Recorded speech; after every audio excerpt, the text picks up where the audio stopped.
आमच्याप्रमाणे बऱ्याच जणांकडे ना दिवाळीचा पहिला पदार्थ नैवेद्य म्हणून देवाकडे शंकरपाळीच जात असेल. पहिला पदार्थ शंकरपाळीच बनवायला सोपी, खुसखुशीत, चहा सोबत खाता येणारी, नाश्त्याला पुरणारी अशी शंकरपाळी. शंकरपाळीचं एक स्टँडर्ड ठरलेलं आहे नाही का? पण माझ्या बाबतीत मात्र खूप वर्षांपूर्वी एक अशी घटना घडली होती की ती आजवर दर दिवाळीला आठवली जाते. आम्ही तिघी बहिणी जेव्हा एकत्र येतो, फराळाचा डबा ओपन करतो, तर आवर्जून या दोघी मला विचारत असतात, "काय ग, यावरची शंकरपाळी जमली की नाही?" आणि मग पोट भरून हसतात. अहो, असा किस्सा झालाच आहे. मी 7वी-8वीत असेल. नुकतीच दिवाळी होऊन गेली होती आणि डब्यामधली शंकरपाळी संपली होती. माझी आई बिझनेस वुमन आहे, त्यामुळे ती शॉपमध्ये गेली होती आणि जाता जाता शंकरपाळी कशी करायची हे ती सविस्तर मला सांगून गेली होती. आता मला इतका कॉन्फिडंट होता की मी शंकरपाळी आईपेक्षाही जास्त खुसखुशीत बनवून दाखवेल आणि सुंदर होईल. आज संध्याकाळी चहा सोबत शंकरपाळी खायचीच असं ठरवलं. तिने सांगितलेले मोजमाप अगदी परफेक्ट मी घेतलं. तूप साखरेच्या मिश्रणामध्ये मैदा चाळायला सुरुवात केली. मैदा चाळतेय, डो तयार करतेय, पण तितकाच तो पातळ व्हायला सुरुवात झाली. मला काही कळेना. मी लहानच होते, पहिल्यांदा असा प्रयोग करत होते. जवळ-जवळ 1-1.5 किलो मी मैदा चाळला त्यामध्ये. तरी सुद्धा ते मिश्रण असं जमून येईना. मला काही केले सुचेना. असं वाटलं की आता आईचा ओरडा मला खावा लागणार. पण त्याआधी काय चुकलंय याचं कुतूहल मला मात्र होतं. म्हणून मी तो मैदा चाखून पाहिला. तर काय, ती पिठी साखर होती. मैदा म्हणून जवळ-जवळ 1-1.5 किलो साखर मी त्यामध्ये जाळून घेतली. आता वाटलं की हे फेकून द्यावं की काय आणि सांगूयात आईला बिनधास्त, की नाही मी आज शंकरपाळी केलीच नाही. म्हणजे मग ओरडा सुद्धा बसणार नाही. पण तिने शिकवलं होतं, अन्न हे पूर्ण ब्रह्म. अन्न वायाला घालवायचं नाही. मग म्हटलं जाऊ देत, आईचा ओरडा खाऊयात आणि तीच काय ते बघेल. तिने जसं तसं त्या शंकरपाळ्या केल्या. रात्रीच्या 12-1 वाजेपर्यंत ती नुसत्या शंकरपाळ्या तळतच होती. असा तो डेंजर किस्सा, अनुभव आजही आम्ही आठवून हसत असतो. असे काही अनुभव तुमचेही मला ऐकायला आवडतील. जर तुम्हाला माझ्याशी शेअर करायचं असेल, कमेंटमध्ये नक्की शेअर करू शकता. चला रेसिपीला सुरुवात करूया. नेहमीची तीच पद्धत आज मी तुम्हाला दाखवणार नाही. आज वेगळी पद्धत की ज्यामुळे 100% तुमच्या शंकरपाळ्या मस्त लेयरवाल्या होतील आणि तितक्याच त्या खुसखुशीत सुद्धा होतील. नेहमीप्रमाणेच किलोचं आणि वाटीचं असं दोन्ही प्रमाण सांगते. आता 1 किलोचा मैद्याचा पुडा इथे मी घेतलाय की ज्याचे आपल्याला समान 4 भाग करून घ्यायचे आहेत. तर ही जी वाटी दिसतीये त्या वाटीच्या अंदाजानुसार मी इथं 4 भाग करून घेतले. ही माझी ठरलेली वाटी आहे. यामध्ये 1 किलो हे 4 भागामध्ये बसलंच जातं. तुम्ही सुद्धा एखादी स्टँडर्ड वाटी ठरवायची आणि त्या वाटीच्या नुसारच सगळं मोजमाप घ्यायचं. वाटी भरत असताना किंवा ते एखादं भांडं भरत असताना, छोटं पातेलं असू देत, ते भरत असताना खूप हलक्या हाताने ते भरायचं नाही. थोडंसं दाबूनच भरायचं. 4 भाग केले की मग आपल्याला कसं पाण्याचा, दुधाचा किंवा साखरेचा आणि तुपाचा अंदाज सुद्धा अगदी परफेक्ट घेता येतो. अजिबात इथं कुठलीच चूक होत नाही. कारण आपलं एक भांडं सेट झालेलं असतं. त्या भांड्यानुसारच आपण सगळे पदार्थ घेत असतो. आता वाटीचं प्रमाण तर तुम्हाला सांगतेच आहे, पण याचबरोबर मी इथे किलोचं प्रमाण सुद्धा तुम्हाला सांगणार आहे. तर इथे संपूर्ण मैदा मी चाळून घेतलेला आहे. आता हा मैदा थोड्या वेळापुरता आपण साईडला ठेवूयात आणि बाकीची जी तयारी आहे ती करून घेऊयात. आता वाटीचं प्रमाण आपलं फिक्स झालं होतं म्हणून मग मी तीच वाटी घेतली.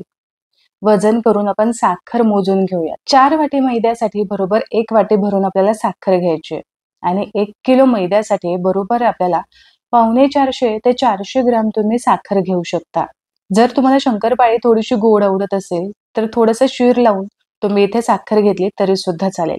मी इथे शंकरपाळी मध्यम गोड ठेवली. आता इथे 1 वाटी साखरेला 1 वाटीच आपल्याला पाणी सुद्धा घ्यायचंय. पाण्याऐवजी इथे तुम्ही दुधाचा वापर सुद्धा करू शकता. एका पातेल्यामध्ये किंवा सॉसपॅनमध्ये तुम्ही असं हे साखर काढून घ्यायची आणि यामध्येच आपल्याला पाणी सुद्धा ओतून घ्यायचंय. आता ही जी साखर आहे ती संपूर्णपणे आपल्याला मेल्ट करून घ्यायची. यासाठी मी इथे गॅसवरती चढवली. गॅसची फ्लेम संपूर्णपणे लो केलेली आहे. गरम पाण्यामध्ये साखर पटकन विरघळते म्हणून इथे मी गॅसवरती चढवलंय. तसं तर हे मिश्रण जे आहे ते आपल्याला अतिशय थंड हवंय, रूम टेम्परेचरचं हवंय. मग इथे साखरेऐवजी तुम्ही पिठी साखर करून पटकन पाण्यामध्ये विरघळून घेतली ना तरी सुद्धा चालेल. साखर चांगली विरघळली गेली. आता हे जे मिश्रण आहे ते संपूर्णपणे थंड करून घेऊ. मैद्यामध्ये अगदी चिमूटभर आपल्याला मीठ घालायचंय. कुठल्याही गोडाच्या पदार्थात थोडंसं मीठ असेल तर चव आणखीन छान लागते. आता यामध्ये आवर्जून घालायचा आहे तो हा सिक्रेट पदार्थ जो आहे बेकिंग पावडर. आता तुम्ही विचाराल बेकिंग पावडर ऐवजी सोडा चालेल का? तर नाही चालणार. सोडा जर घातला तर खूप जास्त फुलेल शंकरपाळी आणि कदाचित तेलात विरघळायची शक्यता राहते. बेकिंग पावडरमध्ये चांगला खुसखुशीतपणा येतो आणि हलकेसच शंकरपाळी फुलली जाते.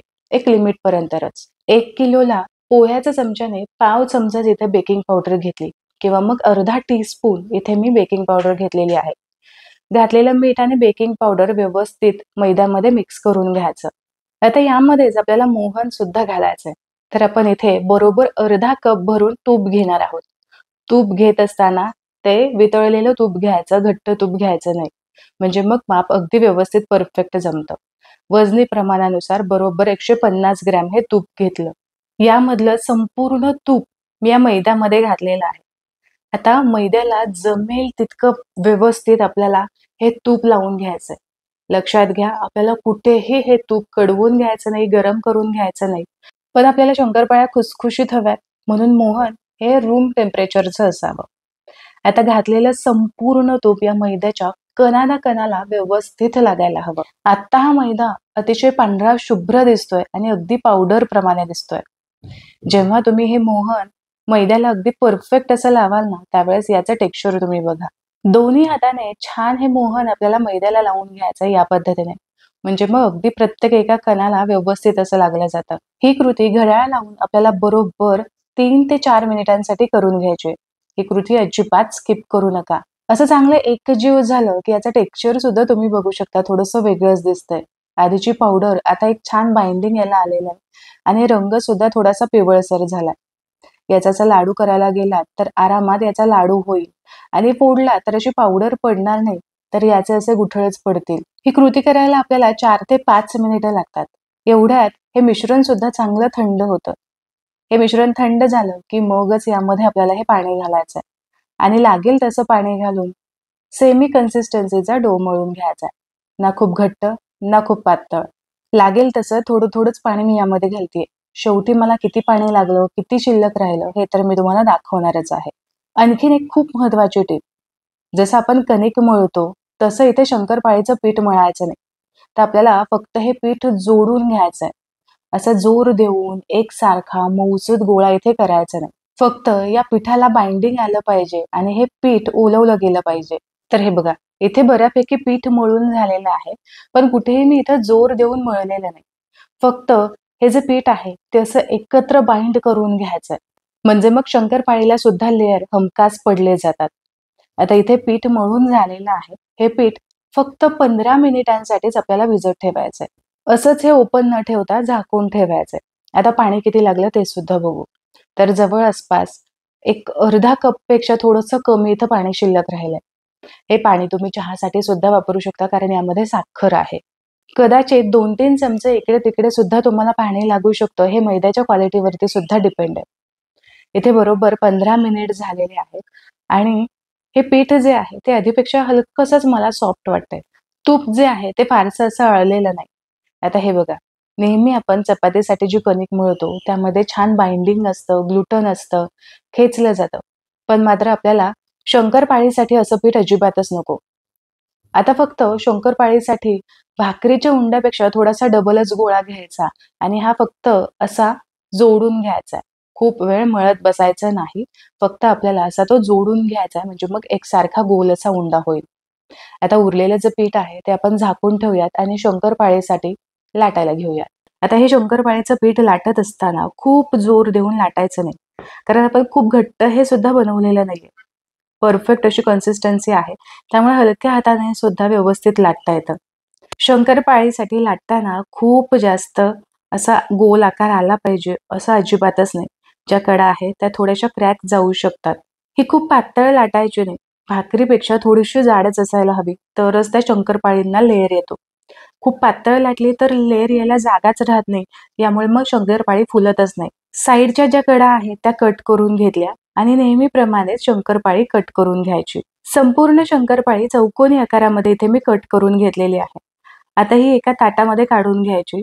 एका वेळेस तुम्ही 2-3 बॅच अशा पद्धतीने करून घेऊ शकता किंवा मग तळता तळता शंकरपाळी लाटून कट करून सुद्धा घेऊ शकता.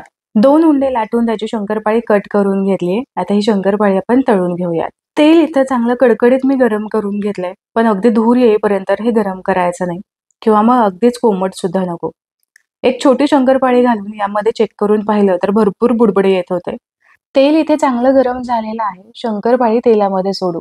शंकरपाळी तेलामध्ये सोडत असताना झाऱ्यावरती असं शंकरपाळी काढून घ्यायची. म्हणजे मग एका वेळी भरपूर शंकरपाळी तेलामध्ये सोडता येते आणि हाताला सुद्धा चटका बसत नाही. शंकरपाळ्या तेलामध्ये घातल्यानंतर त्या खूप नाजूक असतात. यामुळे अगदी हलक्या हाताने त्या पसरवून घ्यायच्या. गॅसची फ्लेम मीडियम टू लो ठेवायची. शंकरपाळी तळत असताना गॅसची फ्लेम कधी मीडियम कधी लो असं करत आपल्याला तळावी लागते. साधारण मिनिटभरानंतर शंकरपाळीवरचे जे बुडबुडे आहेत ते बऱ्यापैकी असे कमी होतात आणि शंकरपाळी तेलामध्ये थोडीशी सेट होते. अशा वेळेस हलक्या हाताने तुम्ही शंकरपाळी उलटपलट करत तळून घेऊ शकता. तेलामध्ये घातल्यानंतर लगेचच शंकरपाळीला लेयर येतात. यामुळे अगदी सावकाश आपल्याला हे वरखाली करून घ्यायचंय. चकलीप्रमाणे शंकरपाळी तळायला थोडासा वेळ लागतो. कारण शंकरपाळी आतमध्ये पर्यंत व्यवस्थित तळायला हवी आणि लेयर सुद्धा अगदी परफेक्ट यायला हवेत. तसे हळूहळू असे रंग शंकरपाळीवरती यायला लागले की मग गॅसची फ्लेम कधी लो करायची, कधी मीडियम करायची आणि अशी शंकरपाळी तळून घ्यायची. इथे शंकरपाळीला परफेक्ट रंग आलाय. पण जर तुम्हाला यापेक्षा थोड्याशा डार्क रंगावरती काढायची असेल तर आणखीन अर्धा मिनिटांसाठी तुम्ही तळून घेऊ शकता. पण तेलामधून काढल्यानंतर सतत कुकिंग प्रोसेस चालू असल्या कारणाने थोडीशी ही डार्क होतेच. शंकरपाळीची एक बॅच तळण्यासाठी मला इथे 5 ते 7 मिनिटं लागले. संपूर्ण शंकरपाळी अशाच पद्धतीने तळून घेतली. मस्त लेअरवाली ही शंकरपाळी झालेली आहे. परफेक्ट असा रंग सुद्धा आलाय. बिस्किटाप्रमाणे या शंकरपाळीचा लगेचच भुगा सुद्धा होतोय. तुम्ही इथे बघू शकता. आशा करते की आजची ही शंकरपाळीची रेसिपी तुम्हाला आवडली असेल. रेसिपी आवडली तर व्हिडिओला लाईक जरूर करा. तुमच्या मित्र आणि परिवारामध्ये नक्की शेअर करा.